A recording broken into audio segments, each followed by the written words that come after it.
हरियाणा की माटी का लाल, आंखों में सपनों की मशाल, न दिखावा न शोर, बस मेहनत की थपकी और अपने संघर्ष का जोर। एक कमरे में 6 लोगों का सपना मुंबई के कोनों से बना, लाखों युवाओं को अपना। पहले तो ना मिला रेड कारपेट ना शूटिंग वैन, मिला तो सिर्फ मंच, वो भी बिना फैन। थिएटर के अंधेरे में उजाले की तलाश, हर रिजेक्शन के बाद बस अंदर से एक ही आवाज कि और कर सकता हूं, अभी बहुत कुछ दुनिया को दिखाना बाकी है।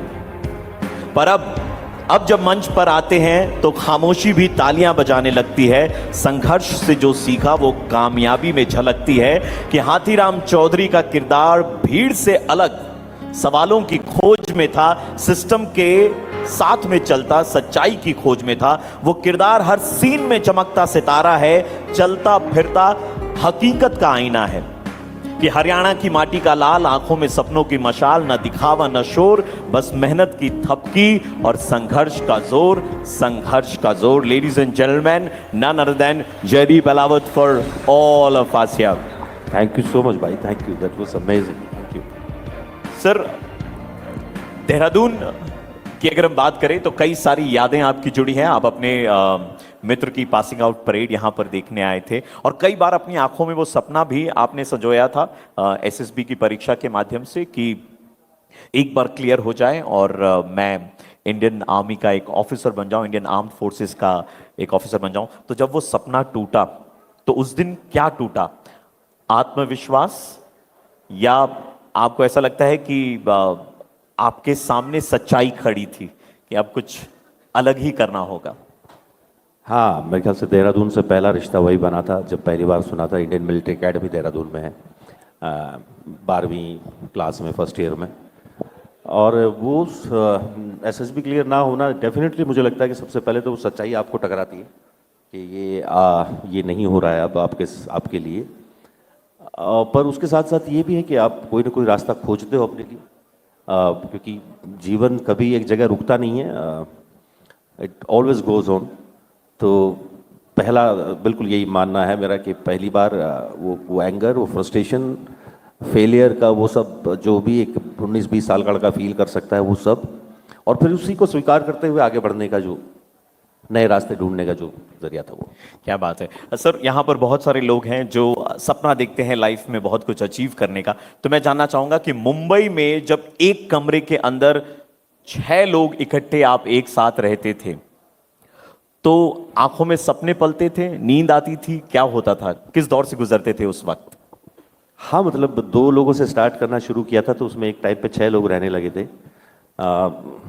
नींद कहाँ, नींद के लिए, सोने के लिए जगह भी तो होनी चाहिए, खास सी जगह थी नहीं। तो बट ऐसा नहीं है, देखो मैं हमेशा से ये बात बोलता आया हूँ कि स्ट्रगल थोड़ा सा ना बहुत सब्जेक्टिव मामला है।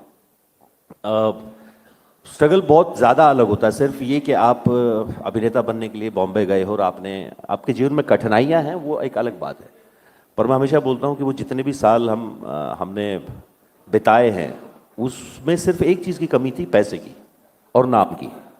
बाकी खुशी की वहाँ कोई कमी नहीं थी, बिकॉज किसी ने भी कोई ज़बरदस्ती नहीं लेके गया था बॉम्बे में। और तो जो कुछ हो रहा था वो अपने मन से, अपनी खुशी से हो रहा था। कठिनाइयाँ थी, वो सबके जीवन में होती हैं, वहाँ कुछ अलग नहीं है बॉम्बे में इस मामले। तो जब आप वहां पर अपने 6 मित्रों के साथ में इकट्ठे एक साथ रहते थे, आपको याद है कि कभी आपके किसी मित्र ने आपसे कहा था कि जयदीप याद रखना एक दिन आप बहुत बड़े कलाकार बनोगे? फिल्म इंस्टीट्यूट में कहते थे, उससे पहले एक दो दोस्त हैं वो कहते थे। जैसे कि मेरे दोस्त हैं अलकेश, हरियाणा के, वो पहला इंसान था जिसने बोला था कि तुझे पता नहीं तू एक एक्टर है, जब मैंने नया नया थिएटर करना शुरू किया। और फिल्म इंस्टीट्यूट में डेफिनेटली मेरे बैचमेट हैं राजकुमार, विजय, सनी हिंदुजा, गौरव शर्मा, जसवंत, ये सब लोग, इन सब का एक भरोसा होता है, आंखों में आप देख सकते हो अपने दोस्तों की साथ रहते हुए कि उनको है थोड़ा सा कि हाँ हो जाएगा। तो जब आप ऑडिशन देने जाते थे, क्या कभी कोई ऐसा इंटेंट रहता था आपके दिल और दिमाग में कि चलो यार ऑडिशन पे चलते हैं, काम मिला तो मिला, नहीं तो कुछ और काम भी शायद निकल सकता है। कभी किसी सेकंड इंटेंट के साथ में गए किसी ऑडिशन में आप? नहीं, मतलब कुछ और तो काम क्या ही निकलेगा। ऑडिशन पे जा रहे हैं, या तो आपको जॉब मिलेगा एक्टिंग का या नहीं मिलेगा, दो ही सूरत हो सकती है। और वो बहुत होता है। मतलब आप सैकड़ों ऑडिशंस देते हैं, उनमें से आप मुश्किल से 1% क्रैक हो पाता है। तो वो एक ज़रूर एक सफ़र होता है थोड़ा मुश्किल। मुझे लगता है सबसे ज़्यादा मुश्किल दौर वो होता है जब आपको शुरुआती काम मिलने की जो जद्दोजहद होती है, वो सबसे मुश्किल होती है।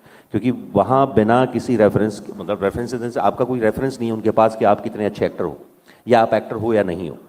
तो वो जब तक उनको ये भरोसा नहीं होता किसी को भी, जब आप किसी भी जॉब के लिए हायर करते हो और उसको पैसा देते हो, तो कम से कम इतना भरोसा आपको होना चाहिए कि वो उसके काबिल है या उससे हो जाएगा, वो काम कर लेगा।